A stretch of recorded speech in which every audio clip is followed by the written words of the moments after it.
And I feel like the common narrative until recently with the fragmentation stuff has been like everyone's in their own realities, right? Like there's no agreed set of facts anymore. I mean, do you think we're past that as well? That maybe that's overstated at this point in time?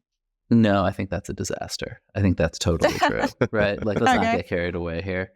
And particularly in kind of national politics, less and less is there even an effort to establish some shared facts. And I think that's a huge problem and something, I think about a lot. Again, there is a big audience for whom they would like that. There's a lot of appetite for that. And at Semaphore, I think that's kind of core to what we're trying to do and the way we structured our articles so that there's a section that's here are the facts. And then there's another section that is like, here's what the journalist thinks about those facts. Because I think there's a sense, fairly and unfairly, that establishment media kind of isn't on the level in some way, and you're getting opinion and ideology sort of smuggled into your journalism, and people would like to separate those things. I think that's the big challenge for kind of governance in national politics, just this lack of any kind of shared agreement. But this parallel thing that you were talking about around fragmentation and media bubbles, because obviously this idea of the filter bubble, and Eli Pariser's a really interesting book about that, is incredibly sinister. The idea that people are just living in these totally different information spaces. Social media, in some sense, ought to have cured that. Like we were all just out in like this insane asylum screaming at the top of our lungs at each other, but you weren't being shielded from information. You had contact with people who deeply disagreed with you all the time. But what it really turned into was a machine. And I think in the early days of social media, like I loved Twitter in its early days. And you really often would, as a journalist, there's an impulse in journalism, and particularly kind of newspaper journalism, just to like spout some bullshit you don't really understand. It's called the nut graph in a news article, where the journalist will be like, this is the latest sign of like President Biden's weakness. Okay, is that true? Who knows? And I loved that social media, people would just be like, what are you talking about? There is no evidence for that claim. Often like real experts would jump in and be like, you are wrong. And it really kept people honest and made sure that you weren't making nonsense claims in news articles, which by the way is like most of the history of writing news articles. And so, and there would be very kind of good faith engagement, I think, and for me at least on social media, where people, even if they were a little rude about it, were really trying to, in some sense, make your work better. And you could say, hey, you're being a jerk, but thank you, you're right, I'm correcting. And you could have real conversations. And that totally went away 2015, 2016. And it was replaced by this sort of, social media became a machine for finding like the dumbest and most offensive version of your opponent's view and elevating it.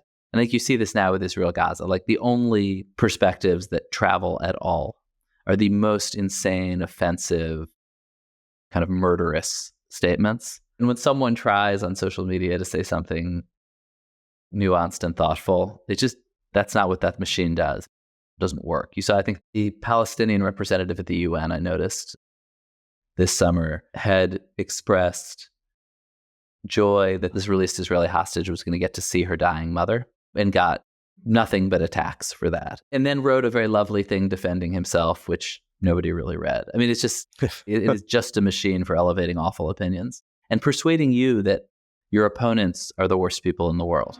The Instagram experience became overrun with advertisements in your feed, sponsored content shared by influencers, and a lot of those perfectly curated moments instead of those life updates from your second cousin or the everyday snippets we were posting when it first launched and we really found a lot of joy out of.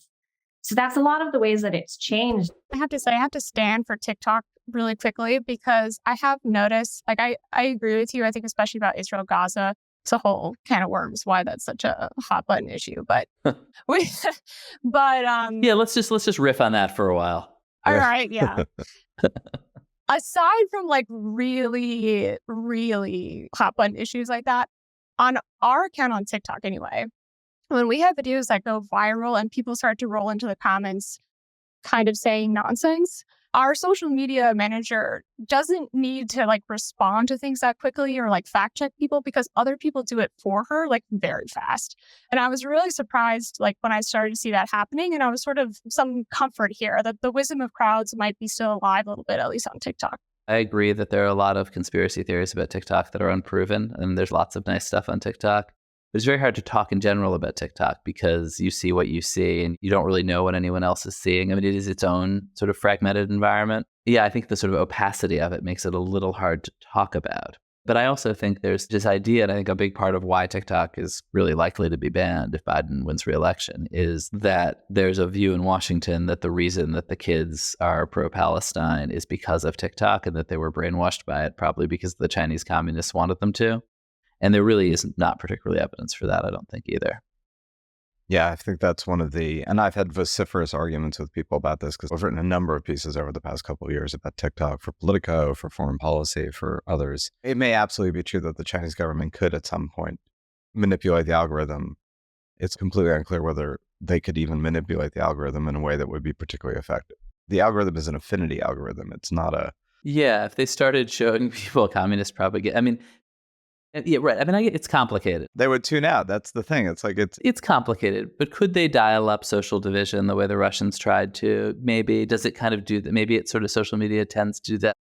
It's a very sort of complicated question. And the sort of overall question of like, would you let the Chinese government buy NBC? Like, probably not. I mean, I don't think it's a crazy, because as you say, there's sort of a latent threat, even if they're not really doing it. But there's also, I think, kind of a loss of confidence among Americans in the American system that we're so scared. The notion that, like, if our kids were exposed to, you know, like positive views of the Chinese authoritarian communist state, they would like it better, does reflect a real, like, loss of faith and confidence in our own system.